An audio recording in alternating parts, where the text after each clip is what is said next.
pag-asa. It's always a privilege na maatasan po ng ating mahal na pastor na magbigay ng mensahe. Tayo po tayong lahat and grab your King James Bible. Amen. Psalms chapter number 119. Psalms 119. We'll read several verses from verse number 113 to 120. Psalms chapter 119. Are you there? Amen? Psalms chapter 119. Basahin po natin ito responsibly. I'm gonna read verse 113 and you'll read verse number 114 hanggang sa makarating po tayo sa 120. Sabi po ng Bible sa Psalms 119 verse 113, I hate vain thoughts, but thy law do I love. Verse 114.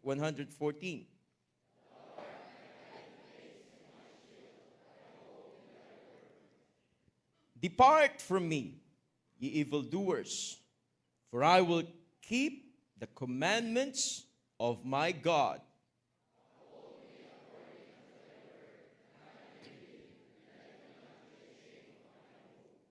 Hold thou me up, and I shall be safe, and I will have respect unto thy statutes continually.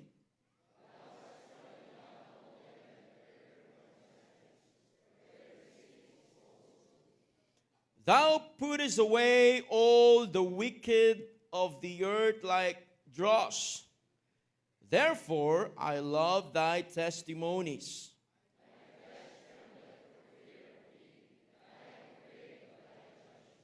Gusto kong pansinin natin dito yung verse number 114. Thou art my hiding place. A very simple message tonight. Our hiding place in times of discouragements. Our hiding place in times of discouragements. Dakilang Diyos, salamat po sa gabing ito. Salamat po sa pribilehiyong binigay niyo sa amin. We thank you for your love to each and everyone. Salamat po sa kaligtasan na binigay niyo sa amin. Salamat po sa inyong habag, sa inyong biyaya sa amin, Panginoon. At nawa, Panginoon, ang salita niyo mahayag, o Holy Spirit, kayo po manguna sa aming kalagitnaan. Challenge the hearts of your people. I just want to be a blessing and be an encouragement to them. Salamat po sa pribilehiyong binigay niyo sa amin na mag-aral ng inyong salita. Ito po'y dalangin namin sa pangalan ni Jesus. Amen. Thank you po. You may be seated. Thank you for standing. Our hiding place in times of discouragements. Sino ang taong hindi nakakaranas ng discouragements? Salamat mayroong salita ng Diyos. At dahil sa salita ng Diyos, pinapaunawa sa atin ng Panginoon anong klaseng pag-iisip mayroon tayo. Sabi ng Bible sa verse 113, I hate vain thoughts. Can you imagine kung ano yung klase ng isip na meron ang isang mananampalataya na dapat ay hindi naman niya iniisip ang mga ganong kaisipan? Dumarating yung pagkakataon na tayo ng napapanghinaan ng loob. But we're so thankful, nakita natin mula sa salita ng Diyos saan at ano ang dapat nating gagawin. It's but natural for a person to run to a safe place in times of trouble. In times of discouragements, it's but natural na meron tayong tatakbuhan, meron tayong pupuntahan, at meron tayong lalapitan. Ito ay parati nating ginagawa, naghahanap tayo ng safe place. Having a secured place during this time is a great relief. Kaya nga, mahalaga sa bawat isa sa atin na meron tayong hiding place. Man-made refuge may offer us some limited protection. Marahil mayroon tayong naiisip na kapag ito ang aking ginawa or aking pinuntahan, ay kaya nitong i-pacify yung pansamantalang kalagayan na aking nararamdaman. I may have this protection. I may feel safe kapag naisip natin ang mga bagay na yan and apart from the Word of God. But one thing is sure, it will not remove our fears. It will not remove our insecurities. It will not remove our frustrations. As a child of God, hindi ibig sabihin anak na tayo ng Diyos ay wala na tayong kinatatakutan. Hindi we feel safe na. At sa tingin natin wala nang problema na kaya tayong pabagsakin, na kaya tayong panghinain, at kaya kang palungkutin. You may have your personal insecurities and frustrations in life. That's why we need to be thankful that we have the Word of God na pwede nating pagtiwalaan. Trusting man instead of God leads people to big-time frustrations. Kapag akala natin ito ang kasagutan sa ating problema at ginawa natin yung pangsarili nating solusyon, mapapahiya tayo sa Panginoon. Jeremiah chapter 17, tinan niyo po.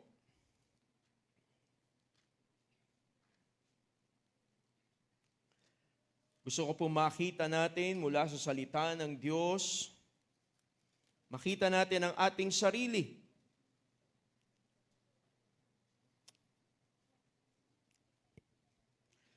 Sabi ng Bible sa Jeremiah chapter 17 verse number 5, Thus saith the Lord, Cursed be the man that trusteth in man, and maketh flesh his arm, and whose heart departed from the Lord. For he shall be like the heat in the desert, and shall not see when good cometh, but shall inhabit the parched places in the wilderness, in a salt land, and not inhabited. Can you imagine kung anong kalagayan ng isang mananampalataya na kapag siya ay nasa wilderness at yung realization niya sa kanyang sarili na alam niyang hindi ito ang lugar ng Diyos para sa akin, hindi ito ang gusto ng Panginoon para sa akin, bakit wala akong makitang mga mananampalataya na naririto? This is not my place. It is very tragic. Dahil hindi naman yun ang kalooban ng Panginoon sa atin. There is the hiding place na gusto ng Panginoon na ating pupuntahan in times of discouragements. Tonight, ikaw ba'y discouraged? Or kahapon, ikaw ba'y discouraged? Or hindi mo alam, most probably, baka bukas ikaw ay discouraged na. Huwag kang magkakamali ng pupuntahan kapag ikaw ay discouraged. That's why we have the Word of God. We have the church. We have our pastor na pwedeng magbukas sa atin ng salita ng Diyos for us to better understand that we have our hiding place in times of discouragements. It is a sad picture kapag ang isang mananampalataya ay lumayo sa Panginoon.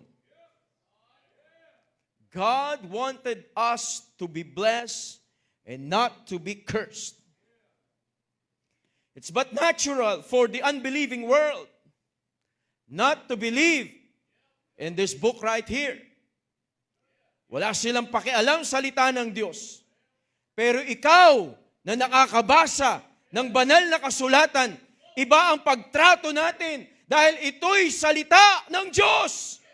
Ito'y buhay. Ito'y makapangyarihan. Ito'y nakakapagbago ng buhay ng tao.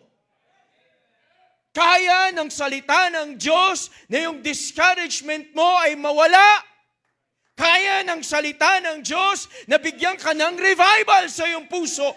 Kaya ng salita ng Diyos na ang puso mong malungkutin ay pasasayahin ng Diyos.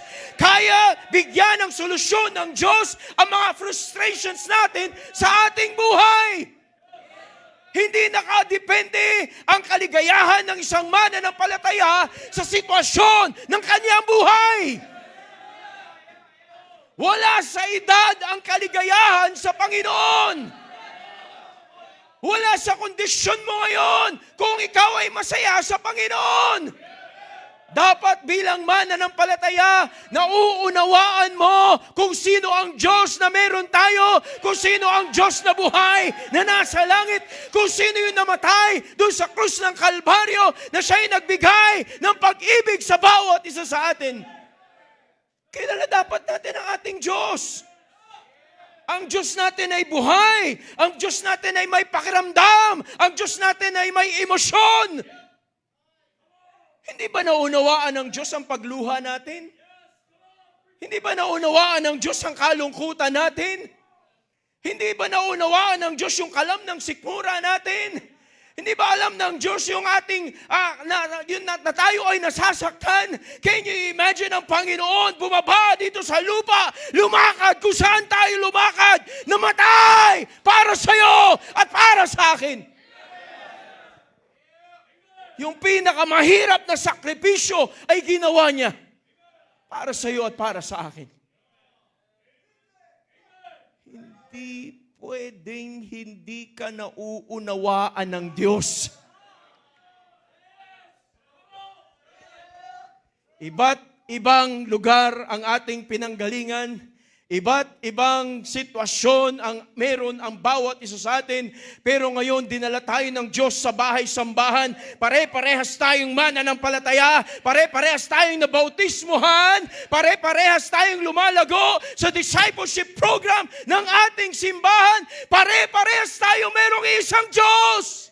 Ang kaligayahan na tinanggap ng ating pastor since the time na siya nag-surrender ng buhay ay kaligayahan din na meron ang bawat isang mananampalataya. He's just an ordinary person just like you and me. Nadi-discourage. Pero masayang nagpapatuloy. Kasi merong encouragement from the Word of God.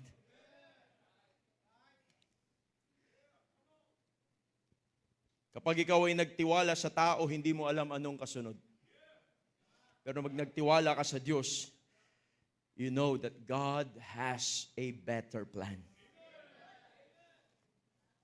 Every child of God is not hopeless. Wala ni isa man dito na walang pag-asa ang buhay. Nakakalungkot kapag ang mananampalataya ay napapatingin na sa estado ng buhay ng tao at napapansin niya ang sarili niya at nagkakaroon siya ng self-pity. Sabi niya, buti pa sila, merong ganon. Buti pa sila, pinagpala ng ganon. Bakit wala ka bang Diyos? Lahat nakakaranas ng problema. Lahat nakakaranas ng discouragements. Pero ang edge na meron ka ay alam mo kung sino ang Diyos na yung tinatawagan. Marahil masaya ka ngayon dahil may bago kang damit. Masaya ka ngayon dahil may bago kang sasakyan. Let me remind you, nauubos yan. Nawawala yan. Pero ang Diyos, hindi tayo iiwanan.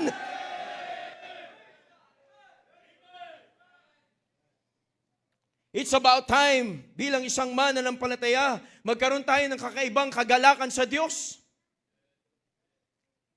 Hindi ka malungkot kasi wala ka pang asawa.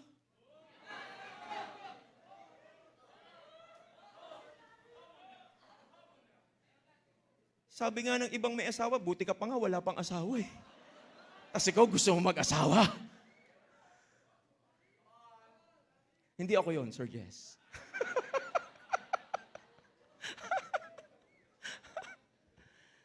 napakahalaga sa buhay ng isang mananampalataya na siya ay na-encourage ng salita ng Diyos.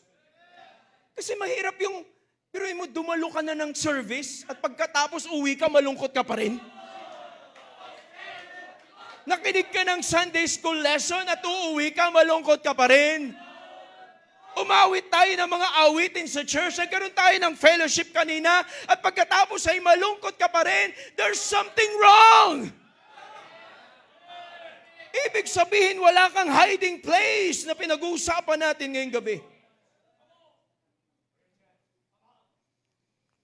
Hindi tayo hopeless because we have that hiding place that we can run to. Proverbs chapter 18. Sabi ng Bible sa verse number 10, the name of the Lord is a strong tower. The righteous run into it and is safe. Talo ng isang mananampalatayang walang pera na marunong tumakbo sa Diyos. Kaysa sa isang taong maraming pera na akala niya wala siyang problema na hindi naniniwala sa Diyos. Iba ang prinsipyo ng mundo kaysa sa prinsipyo ng Panginoon mula sa kanyang salita. We have a strong tower that we can run to. At pag pumunta ka doon, ay may pangako ang Diyos. And is safe. Sabi ng Metrobank, you're in good hands with Metrobank. Pero marami ang nahihirapan sa pag-utang sa Metrobank. Ang totoong good hands na dapat meron tayo ay ang Panginoon. Marunong dapat tayong magtiwala sa Kanya. Jeremiah chapter 17.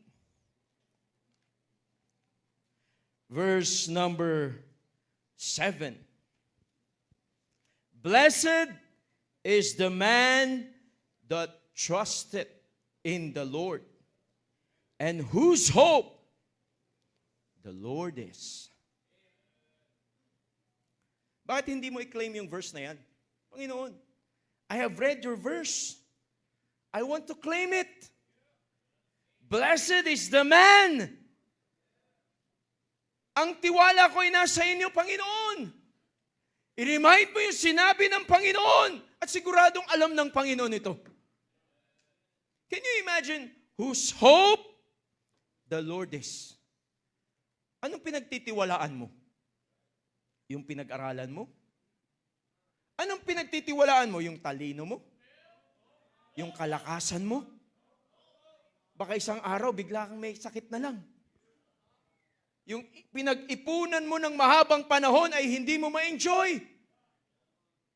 Mauubos lang sa ospital. Mauubos lang sa pagbili ng gamot. Pero merong mga mananampalataya, they don't have much pag pinag-usapan yung material things. Pero pag pinag-usapan ng Diyos, yung pagtitiwala sa Diyos, ay napakayaman nila.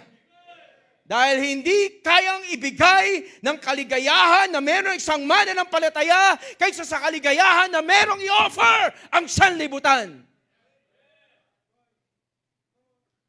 Pag tiningnan mo yung layaw ng buhay na meron sila,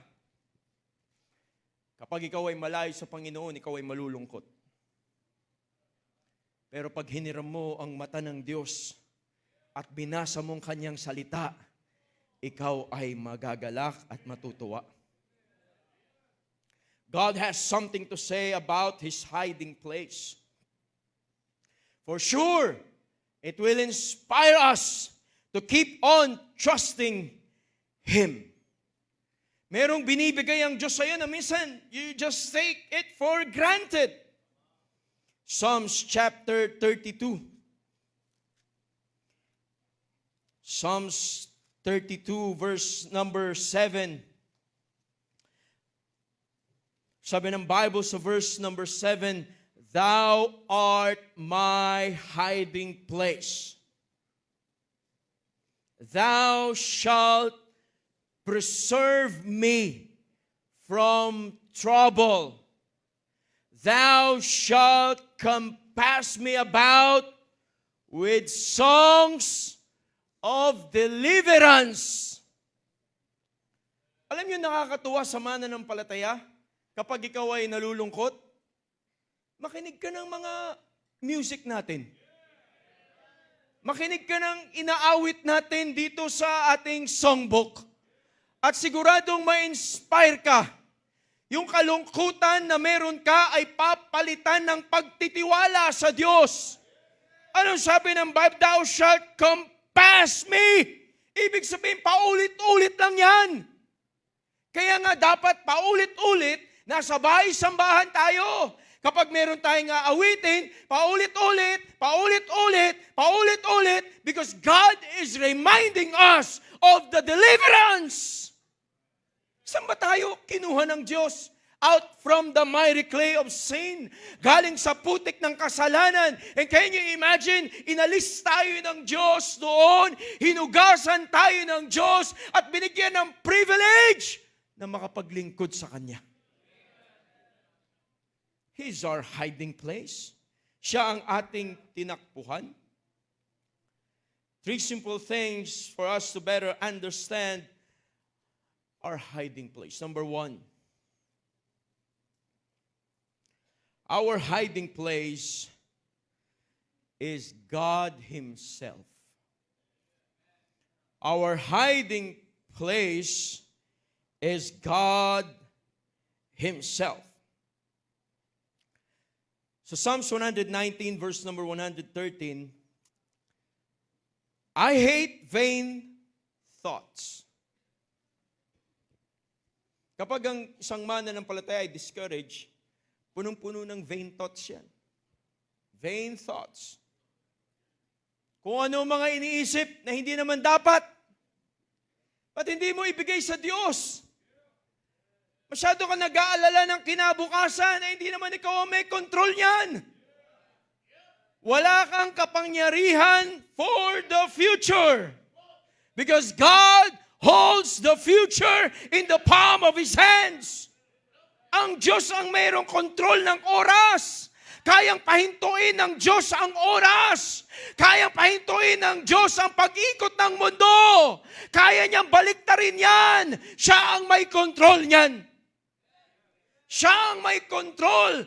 Yung oras na binigay niya sa atin hanggang kailan tayo. Siya yan. Our hiding place is God Himself. But thy law do I love. How do you love the Word of God?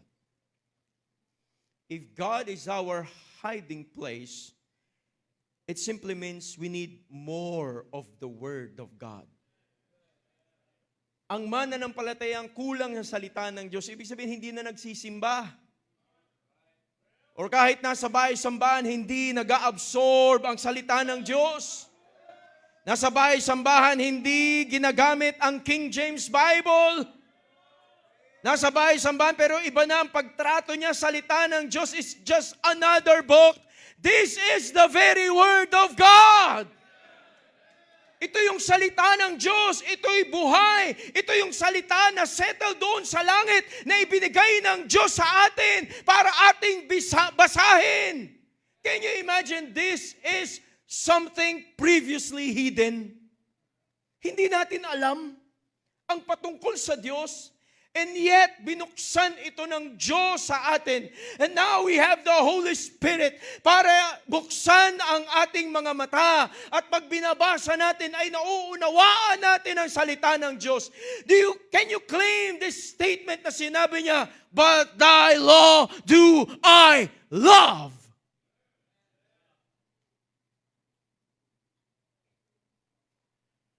Yung meditation natin ng Word of God, napakahalaga.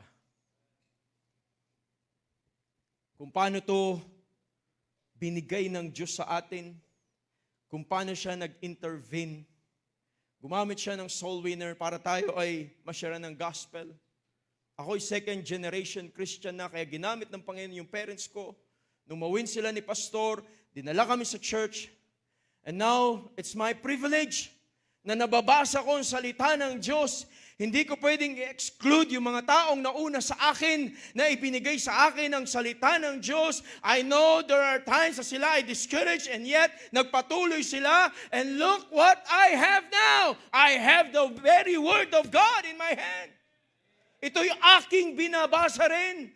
At ito'y aking iniibig din. Can you imagine kung ano ang nagdala sa atin dito? Yung pag-ibig natin sa salita ng Diyos. Kaya't huwag mong iiwanan ang salita ng Diyos. Dumating man ang discouragement sa iyong buhay. It is very tragic pag ang salita ng Diyos ay isinara mo na.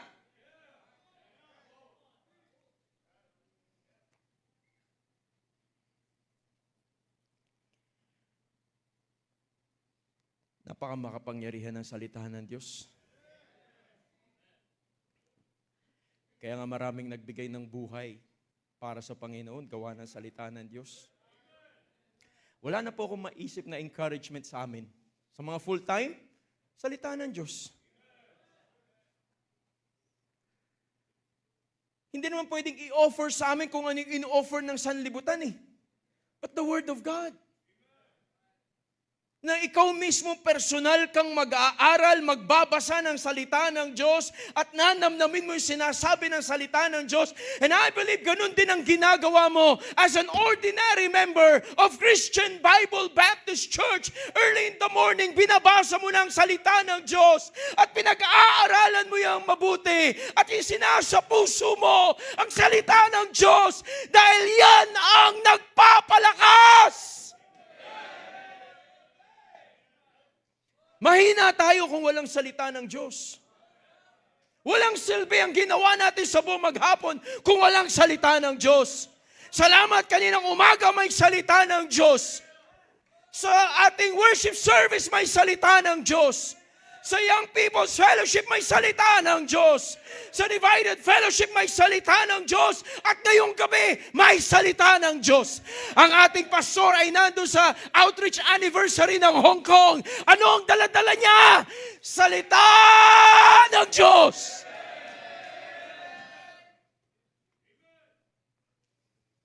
If you can see the faces of the people in Hong Kong,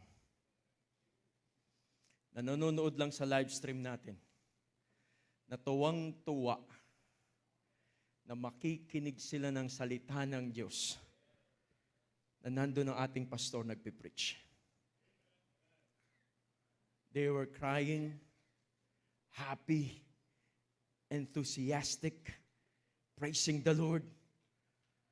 First anniversary, some of the pictures nakita ko na, sabi ko na lang, wow! Amen and amen and amen. Yung pagkilos ng Diyos ay nandoon. Dahil merong mga tao doon na uhaw sa salita ng Diyos.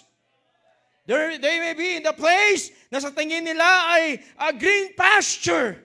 Maraming leisure, maraming pleasure na pwedeng gawin. They have money, they have the treasures, and yet merong kulang. Ano yun? Salita ng Diyos. Dahil merong kayang ang salita ng Diyos sa buhay ng tao na hindi kayang bayaran ng kayamanan, hindi kayang sustentuhan ang kalakasan na meron tayo. Tanging salita ng Diyos lang. Our hiding place is God Himself. Let Him be your hiding place. John chapter 17.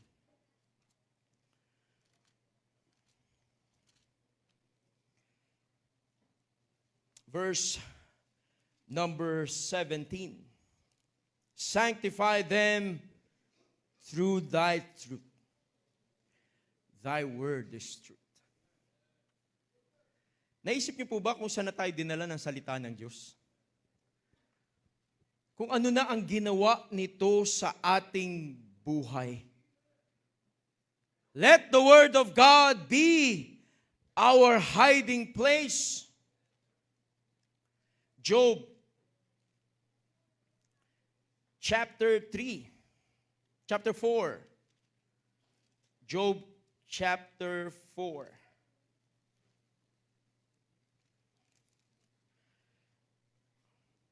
Verse number 3. Behold, thou hast instructed many. Thou hast strengthened the weak hands. Thy words have upholden him that was falling. Thou hast strengthened the feeble knees. But now it is come upon thee, and thou faintest. It toucheth thee, and thou art troubled. Is not this thy fear, thy confidence, thy hope, and the uprightness of thy ways? That's why it's good to have the Word of God early in the morning. It's good to have the Word of God every day. Dahil ito yung magpapalakas. Subukan mong walang kain sa buong maghapon. Manghihina ka. Isang araw, 2 araw, 3 araw kang hindi kumakain. Kanin nga lang ang tanggalin mo, parang hinang-hina ka na, parang pinipersecute ka na ng matindi, no? Grabe yung paghihirap na to, hindi na ako kumakain ng rice. Kasi mataas na ang sugar. Pero yung hindi kumakain ng salita ng Diyos. Kaya nga salamat sa ating simbahan, meron pang tulong na ginagawa. Meron pa tayong mga live programs. Kung mamimiss mo salita ng Diyos, mag-review ka ng mga live stream natin, makapakinig ka ng preaching eh. Hindi tayo hinuhoard ng spiritual needs natin. Available para sa atin. Tayo na lang talaga ang merong matigas na puso at hindi natin naiisip na ang Diyos ang kailangan natin. Kaya pilit nating ginagawa yung pagsisikap natin, itataguyod natin ang ating pamilya, mag-o-overtime tayo sa trabaho, kalimutan na muna natin ang simbahan, huwag na muna tayo mag-prayer meeting, huwag na muna tayo mag-involve sa church at tingnan mo kung sino ang masaya. Akala mo masaya ka? Paparealize ng Panginoon sa iyan. Hindi yan ang kailangan mo. Ang Panginoon pa rin ang kailangan mo. Hindi natin pwedeng isa-isang tabi ang Panginoon. Binigyan tayo ng simbahan ng Diyos para pagpahalagahan natin. Kung mayroon mang excited sa salita ng Diyos ay mga anak niya. That's why keep on attending. Keep on learning from the Word of God. Be challenged from the Word of God. Be encouraged from the Word of God. And be revived from the Word of God. Sabi mo, gusto ko ng revival. Gusto ko maging masaya. What you need is the Word of God. And now you have the Word of God. Basahin mo. Unawain mo. Tingnan mo yung sarili mo. At kapag nag-aaral tayo ng salita ng Diyos, huwag mong tingnan yung iba. Ang tingnan mo yung feeding ng Diyos para sa'yo. Panginoon, salamat po. Para sa akin yan, very personal. Thank you, Lord. You are my hiding place. Number 1, our hiding place is God Himself. Number 2, our hiding place is through serving Him. Our hiding place is through serving Him. Tingnan niyo po, Psalms 119 verse 115, Depart from me, ye evildoers, for I will keep the commandments of my God. We need more of the Word of God and we need more of the work of God. There's always something to accomplish. There is always something to do. Meron dapat tayong gagawin. Ang nakakalungkot ay mas nakakapag-influence yung evildoers. Kaya nga sinabi niya, Depart from me. Personal conviction. Bilang mananampalataya, There's a somebody in your life na marahil ay hinahata ka palayo sa gawain ng Diyos. Beware! Mahalaga ang involvement sa gawain ng Panginoon.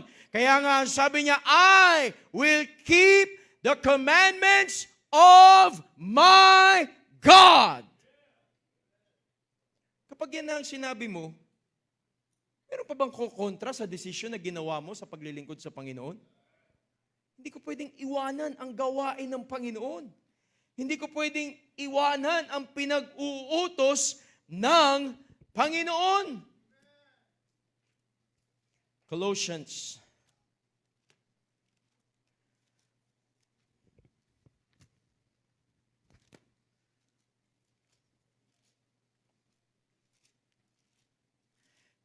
chapter number 3. Verse number 23. And whatsoever ye do, do it heartily, as to the Lord, and not unto men, knowing that of the Lord ye shall receive the reward of the inheritance. For ye serve the Lord Christ. Alam niyo po, wala talagang kalugihan kapag naglingkod para sa Panginoon. Hindi kayang bayaran ang paglilingkod sa Panginoon. Walang presyo ang kayang pumantay sa paglilingkod sa Panginoon, because God has a promise for them who are serving God. That's why don't belittle those persons who are serving God. Salamat sa ating simbahan, marami nagsuko ng buhay, maraming tinetrain, and the church is happy to see more Bible students, to see more full-time workers, to see more Sunday school teachers, to see more ushers. Hindi kayang bayaran ng simbahan ang bawat naglilingkod sa Panginoon. Diyos ang magbabayad.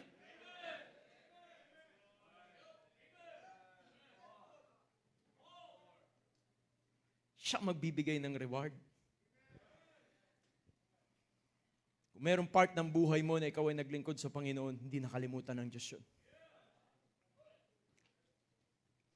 Kung ikaw ay sumama sa soul winning na meron kang tamang motive, hindi nakalimutan ng Panginoon yun. Kung ikaw ay umawat sa choir, na ang puso mo para sa Panginoon, hindi nakalimutan ng Diyos. Kung ikaw ay nag-akay ng kaluluwa at dinala mo sa ating simbahan, hindi yan nakakalimutan ng Diyos. Marahil nakalimutan niya ng area captain mo. Marahil nakalimutan niya ng ating pastor. Pero ang Diyos, hindi niya makakalimutan yan. Because God has a promise.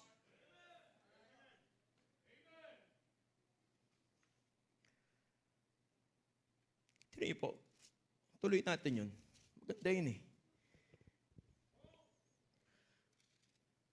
Verse 25. But he that doeth wrong shall receive for the wrong which he hath done. And there is no respect of persons. Tayo bilang tao, we respect persons. Pero yung sa Panginoon, pag sinabi mo kahit sa sarili mo, sabi mo, I am not a respecter of person. Pero tao ka eh.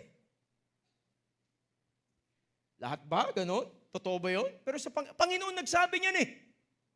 God is no respecter of person.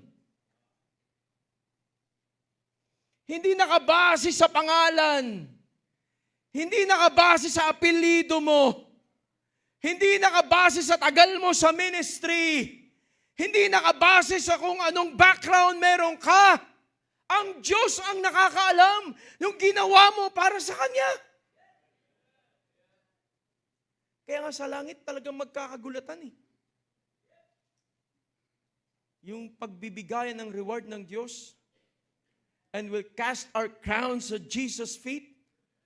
Kasi yung talagang amazement, yung realization mo, sino tayo para bigyan ng reward ng Diyos?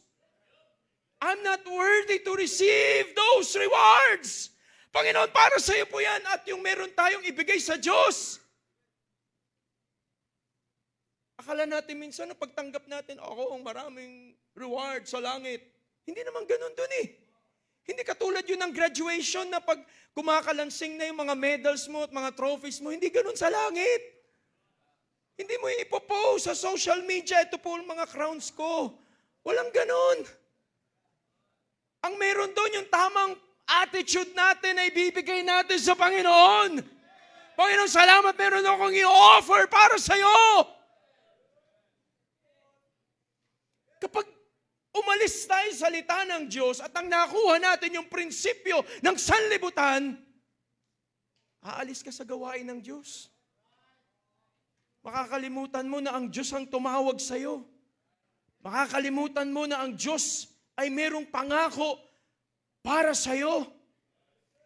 God will bless each and every one of us according to the motives of our hearts, according to the involvement, according to the sacrifices na binibigay natin para sa Kanya.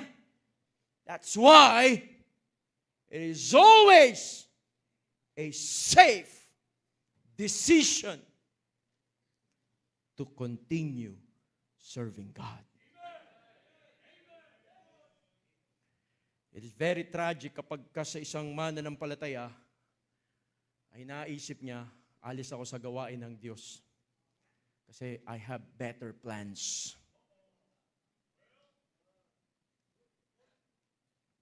It is always a safe decision to continue serving God. It is always a safe decision to continue serving God. You may have your personal discouragement tonight, but don't quit the ministry. It is always a safe decision to continue serving God. Hindi ko alam kung anong problema meron ka, kung gaano kabigat ang iyong pinagdadaanan, but keep on serving God. It is always a safe decision to continue serving God. Huwag kang titigil sa pag-aakay ng kaluluwa. Huwag kang titigil sa pagtuturo sa Sunday School. Huwag kang titigil sa pagdadala ng bisita. If you're a choir member, keep on singing for the Lord. If you're a full-time worker, keep on serving God. Sino ang hindi napapagod? Sino ang hindi nahihirapan? Sino ang hindi nasasaktan? But we're so thankful we have the Word of God that is encouraging us to continue serving God.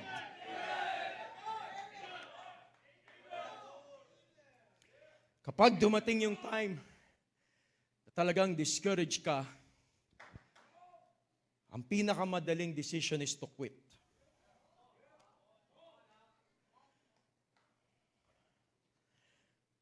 Minsan din po ako nag-decide mag-quit. And I cried. Ang bihira ka, kinain ko lahat ng mga ginawa ko noon. Habang nagbabiyahe ako pa uwi sa amin, dami ko naisip. Yung kirot sa puso ko, sabi ko, ayoko to ayokong gawin. Kaya simpleng sinabi lang sa akin, bumalik ka. Sabi ng tatay ko, Emmanuel! Pag Emmanuel ng pangalan ko, galit yun. Bumalik ka, tibayan mo ang dibdib mo. Sinuko mo yung buhay mo, magpatuloy ka. Uwi ako. Iba yung talagang tinawag sa hindi tinawag. Kasi kung hindi ka naman talaga tinawag, at hindi mo nakita yung kahalagahan ng paglilingkod sa Panginoon, wala lang yun. Pero pag talagang tinawag ka ng Diyos, mabigat kapag ka sinasabi na ng Panginoon. It is a safe decision to continue serving God. Hindi ba alam ng Diyos ang sitwasyon mo? Naisip niyo po ba ang Panginoon na meron siyang gagawin? Sana. Ay, may iba ka palang plano eh. O sige, bahala ka. Iba ang Diyos. Hindi siya katulad natin mag-isip. Mayroong salita ng Diyos. At yung oras natin sa paglilingkod sa Panginoon ay napakaliit na lang. Christ's coming is very near. Pagdating natin dun sa lahat sa langit, ang sasabihin natin, buti na lang naglingkod ako, binigay ko yung dead level best ko, kahit meron akong problema, nagpatuloy ako para sa Panginoon. Our hiding place is through serving Him. Kaya nga, the more we serve Him, the more tayong na-encourage.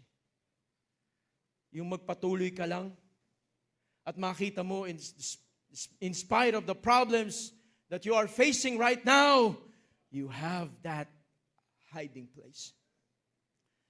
Number one, our hiding place is God Himself. Our hiding place is through serving Him. And number three, the last. Our hiding place is obedience to His call. Our hiding place is obedience to His call. It's more of the will of God. How is the will of God in your life? Sabi sa Psalms 119 verse number 120, my flesh trembleth for fear of thee. And I am afraid of thy judgments. Alam niyo, mas matindi sa tinawag ng Diyos, yung manginig yung kalamnan mo sa takot sa Diyos. Yung reverence mo sa Panginoon ay gano'n na lang, na hindi ko kayang takasan ang panawagan ng Diyos sa aking buhay. It's about time na meron tayong maayos na pagtrato sa panawagan ng Diyos. Hindi ito basta lang napakinggan natin.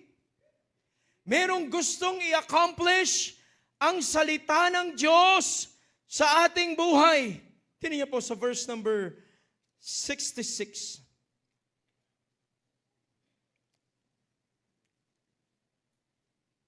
Verse number 67, Psalms 119. Teach me good judgment and knowledge, for I have believed thy commandments.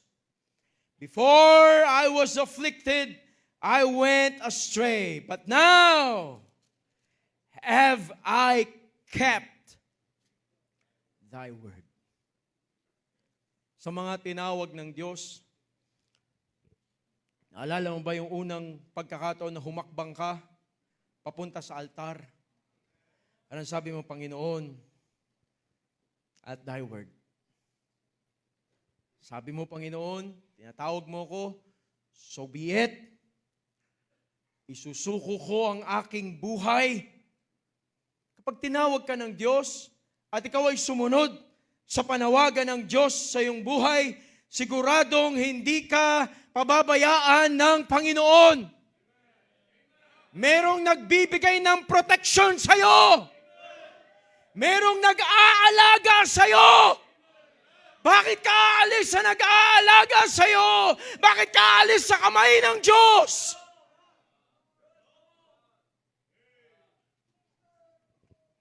The safest place is in the center of the will of God. 2 Timothy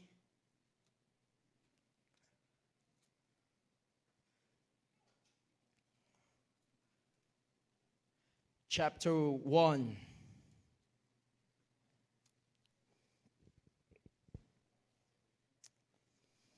Verse number 12, for the which cause I also suffer these things.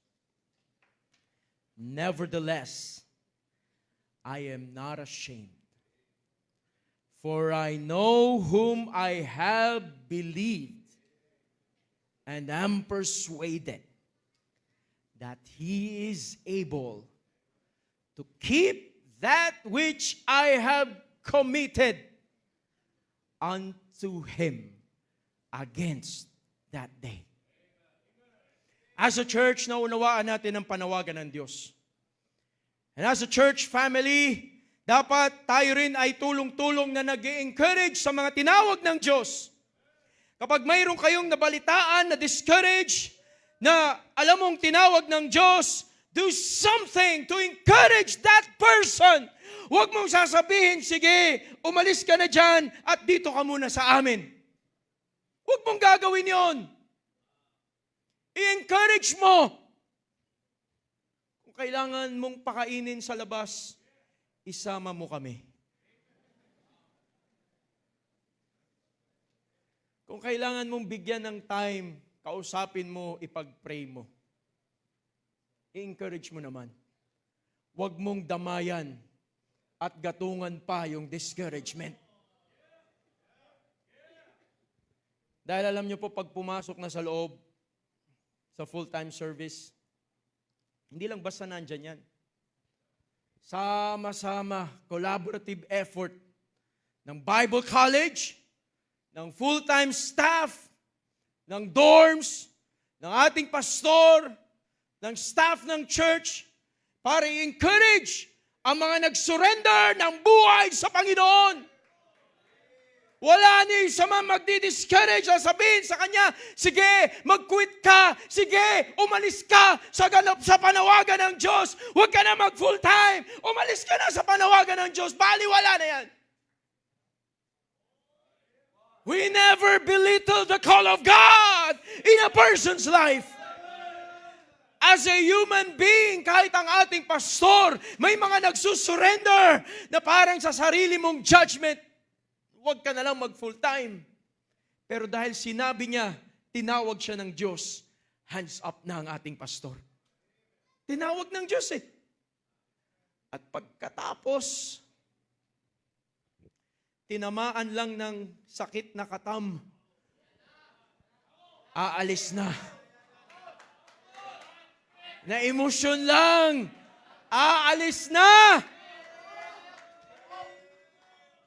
Nagkagusto sa kapwa lalaki, aalis na. Napakaganda ng plano ng Diyos.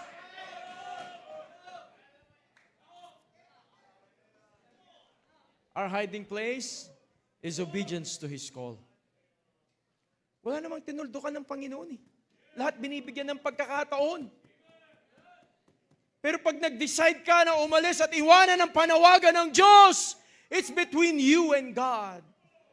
Hindi nagkulang ang simbahan to remind us, ang church, to encourage you, to pray for you.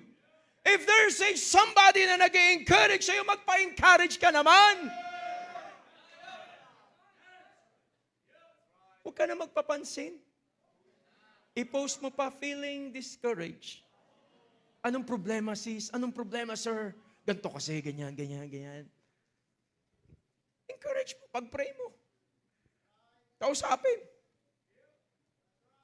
Para makapagpatuloy. Pero yung, ayoko nang may kausap, basta may decision na ako, ayoko na, basta alis na ako. We have the Word of God. Ano ba yung vain thoughts na nilalagay ng dyablo sa ating isipan? Ito ay reminder ng Panginoon sa atin that we have an option to obey God's call. An option to obey God's call. Anong gagawin mo? Am I going to obey? Or am I going to step out of the will of God? Ang dapat nating gawin, umalis tayo dun sa personal hiding place natin at tingnan natin ang hiding place ng Panginoon. Hindi ito ang lugar ko, hindi ito yung sitwasyon ko ay maliit lang sa Diyos. Bakit ko inintindi ang mga ganitong pagkakataon sa aking buhay? I want to go back! I want to go back to the will of God in my life.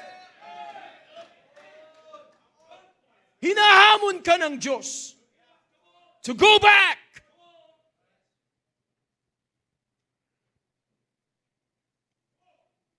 Bakit hindi ka bumalik? Dati kang choir member, ba't hindi ka bumalik? Dati kang usher, ba't hindi ka bumalik? Dati kang soul winner, ba't hindi ka bumalik? Balik ka na! Bumalik ka sa paglilingkod sa Panginoon.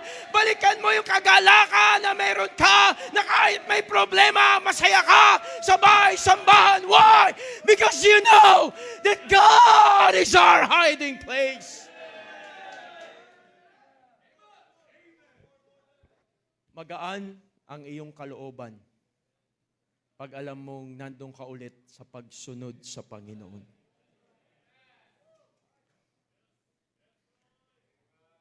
Sabi ng Panginoon, hindi pa ako tapos sa'yo. I have something in stored. Blessings. The best is yet to come. Hindi ka hopeless. Hindi ka helpless. Merong Diyos na nagre-remind sa atin. Kahit ako na nagsasalita, meron din akong fears, meron din akong frustrations in life. Pero masarap iasa sa Panginoon. Masarap na sama-sama tayong magtitiwala sa Diyos at susunod sa gusto ng Panginoon. Basta sunod lang tayo ng sunod, ng sunod, ng sunod, hanggang sa pagtunog ng trompeta. Ang sarap na kapwa mananampalataya. And as a church, sama-sama tayo kasama ang ating pastor na nagpapatuloy sa kalooban ng Diyos na kahit may mga karamdaman, kahit may mga pasakit, kahit merong thorns in the flesh, kahit na merong mga problema na hindi mo inaasahan na nasa iyo ngayon, you will keep on going. Why? Because of the hiding place.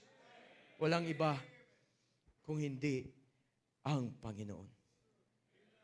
We may face discouragements, heartaches, problems in life. But thank God, we have our great God who is our hiding place. It's about time to thank the Lord. Lord, salamat po. You're always there for me. Personally, you are my hiding place.